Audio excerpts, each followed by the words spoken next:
Hello everyone. Let us continue learning C++ programming. In our previous video, we discussed about inheritance, types of inheritance, and lot many other features about inheritance part. And in this video, we're going to discuss about an important concept which is an essential part in complex programming structures and also which is a derived topic from inheritance concept. Let's get started. Now, we all have learned about typecasting, and there were different types of typecasting we executed, that is implicit typecasting and explicit typecasting in C language. And when it comes to C++ programming, there is much more we can do with the help of typecasting. Let us see what it is. Now, typecasting is basically converting from one type to another type. For example, int a, here I have an integer variable, and the name of the variable is a. And when I initialize this variable with the floating value of 5.46, so the variable type on the left hand side is integer and the type of the value on the right hand side is float.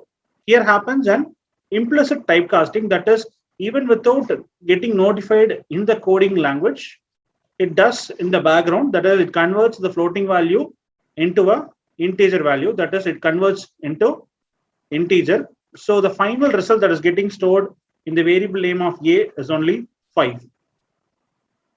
So the floating type value is getting converted into an integer type value implicitly. If there is an explicit typecasting that I have to perform, then I'll say I'll put my desired data type in front of the value which has to be typecasted. So the data type of this value is either float or double, and that is getting converted into type of integers. And this way of specifying the data type which is needed for us is called as explicit typecasting. And this was clearly seen in parts of malloc functions, memory allocations, calloc, and even more on all topics of dynamic memory allocation.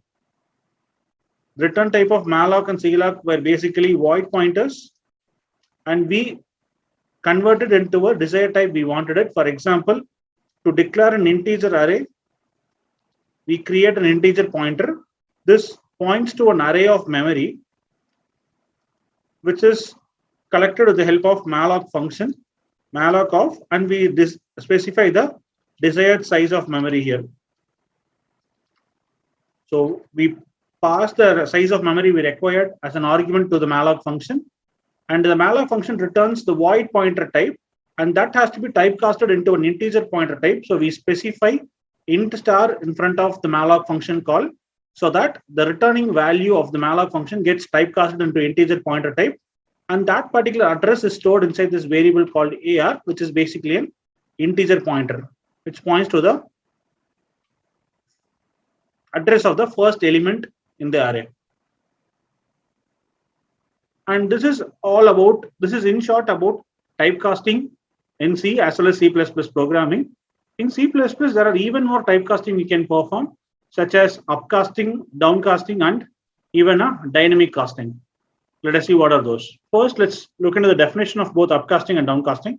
Upcasting and downcasting are the important parts in C++ programming. Upcasting and downcasting gives a possibility to build a complex program with simple syntaxes. It can be achieved by using polymorphism. In C++, we have a privilege to make our derived class pointer point to a base class object, and that is called as an upcasting process. That is, derived class pointer pointing to a base class object. And the reverse action of base class pointer pointing to a derived class object is called as your downcasting process. This will be the class structure which we'll be using to explain upcasting and downcasting. Here you could see we have a base class with the name of person, and that class is being inherited by another class called employees, and the employee class is being inherited by two different classes, that is manager and clerk respectively. Now upcasting is as simple as, here you could very well see we have created a pointer for our manager class with the name of MR, and that particular pointer is being initialized with the constructor of my employee class, which is considered to be the base class of the manager class. In this case, MR is basically a derived class pointer, and that pointer is pointing to an address of a base class object. So this defines your upcasting scenario. So this is basically your upcasting structure. Now, in terms of downcasting, it is literally opposite to the same scenario. We create a pointer for your employee class, and that points to an, or that is being initialized with a derived class constructor. Then this scenario talks about your downcasting status. Now, as a basic structure, all these works fine and good.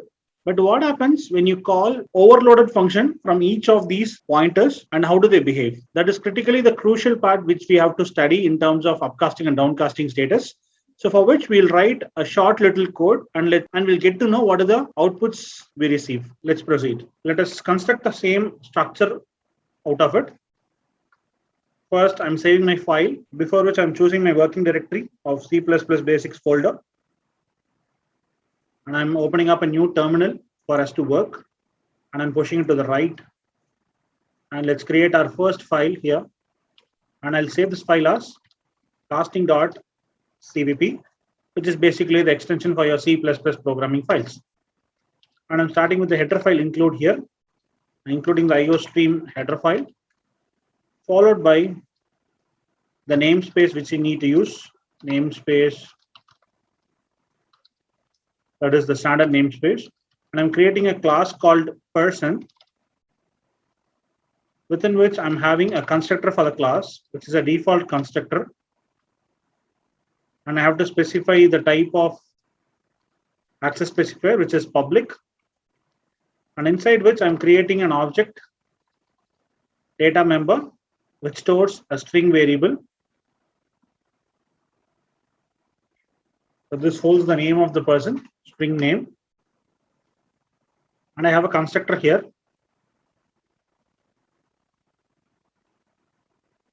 which sets the name to an empty string. If it is a parameterized constructor, string nm, that sets name to be nm. So this is basically the constructor which we have for the person class, and we have created two quick little functions here.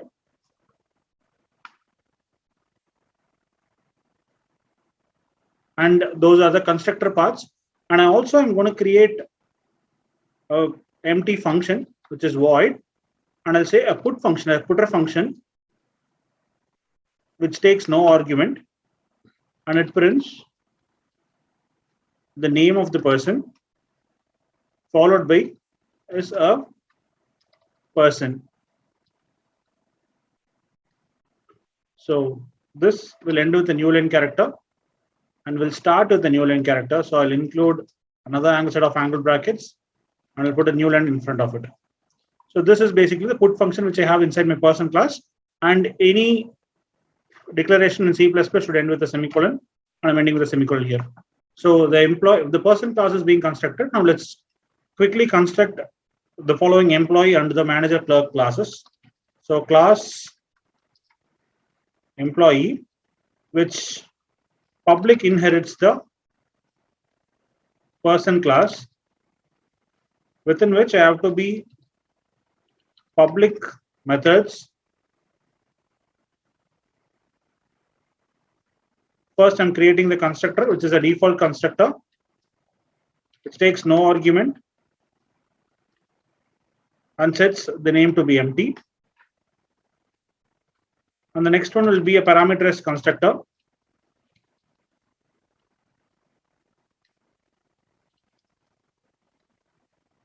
and I also have a function which is basically an overloaded function, and that simply says is an employee, and that's it. And this class has to be inherited further 2 more times. So I'm just copy pasting it, and the only changes I do here is nothing but I replace this particular term with manager, and this will be replaced with employee. So manager class extends employee class, and every point where it is an employee, I'm replacing with manager in the second trial. And in the next part, I'm replacing it with clerk, which basically extends the employee class again.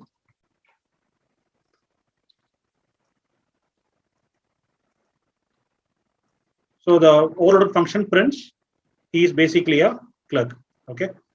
So all our declarations should end with a semicolon. So I missed it out. Let's add the semicolons in appropriate places. So the declaration is perfect. Now let's have our main function. For the sake of simplicity, I'll minimize all the classes which we have extended here. So it's done.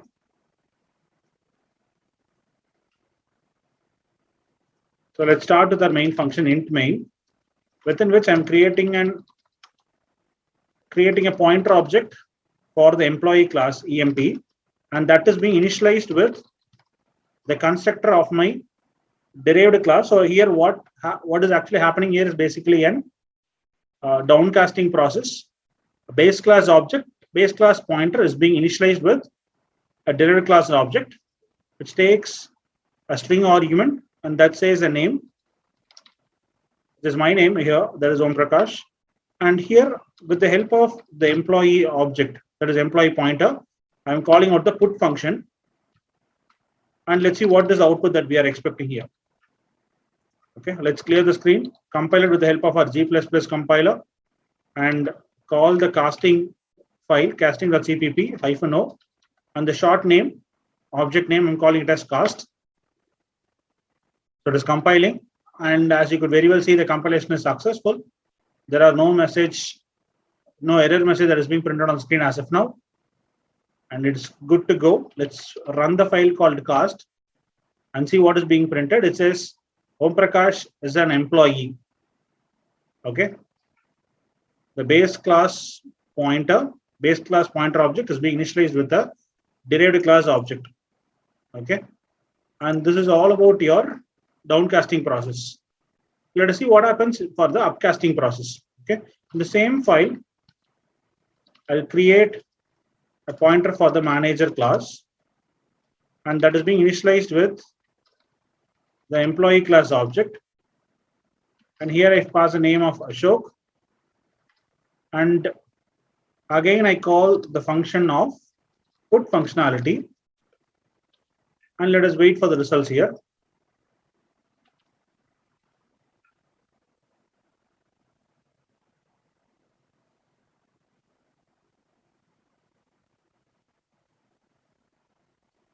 Now, as you could see, it prints Ashok is a manager, even though it is being casted, it is being created as an object of an employee class. So here happens a typecasting functionality. Here in the first case, I'm creating instances of the manager class, and I'm storing it in an employee pointer. And when I call the put functionality, it prints that Om Prakash is an employee. When it is being casted with the manager class, it prints as the person is a manager. And rather than using direct objects, let's create independent objects and then try it out. First of all, for the employee class, I'm creating AK as an object name, which is being called with the constructor functionality of Ashok. And for the manager class, I'm creating MN, which takes a name of mine, Om Prakash. Yes. Let's call the functionalities independently here, ak.put functionality and mn.put function. Furthermore, to add, let's create pointers for it. Let's create a pointer for employee class, and that points to the address of manager object. And with this employee class, I'm calling the put functionality again. And further, I'm creating an pointer object for the manager class, which points to the address of an employee class object here, which is basically not possible, for which I have to do a typecasting of a manager pointer. So typecasting is done, and then it is being stored. Now I'm calling mr of put function.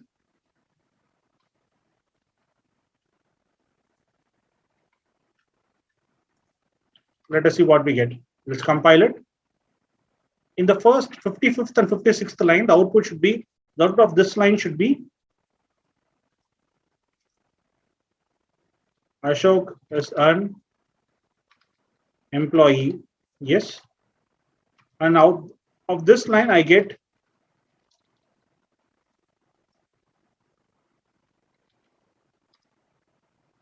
and let us wait for the conversions, typecasting that is to happen here. So the compilation is successful. Let's run the code. So initially you can see it prints Ashok is an employee and Om Prakash is a manager as expert in these two cases. And when there is a typecasting that is happening, I'm converting the manager class object into an employee pointer and then calling out that particular functionality. Then it prints Om Prakash is a manager. So Om Prakash is an employee because a typecasting has been happened. The manager object, that is derived class object, is converted into one base class pointer. Second category, in this case, the base class object, that is AK is basically a base class object, and that is being typecasted into a derived class pointer. And when I call it, again a typecasting has happened, and Ashok is being made as a manager here. So there is a typecasting that has happened here. And these two are the two quick examples of your upcasting and downcasting process. And making a base class pointer point to one derived class object is basically downcasting. Derived class pointer to point to one base class object is called upcasting. And that is exactly what we have performed here. We have typecasted it. We have made an employee as a manager and made a manager as an employee. And that's it all about upcasting and downcasting process. Hope you understood the logics of upcasting and downcasting, how it works in C++ programming. See you with yet another interesting topic in C++ programming in our next video. Until then, happy coding. Thank you.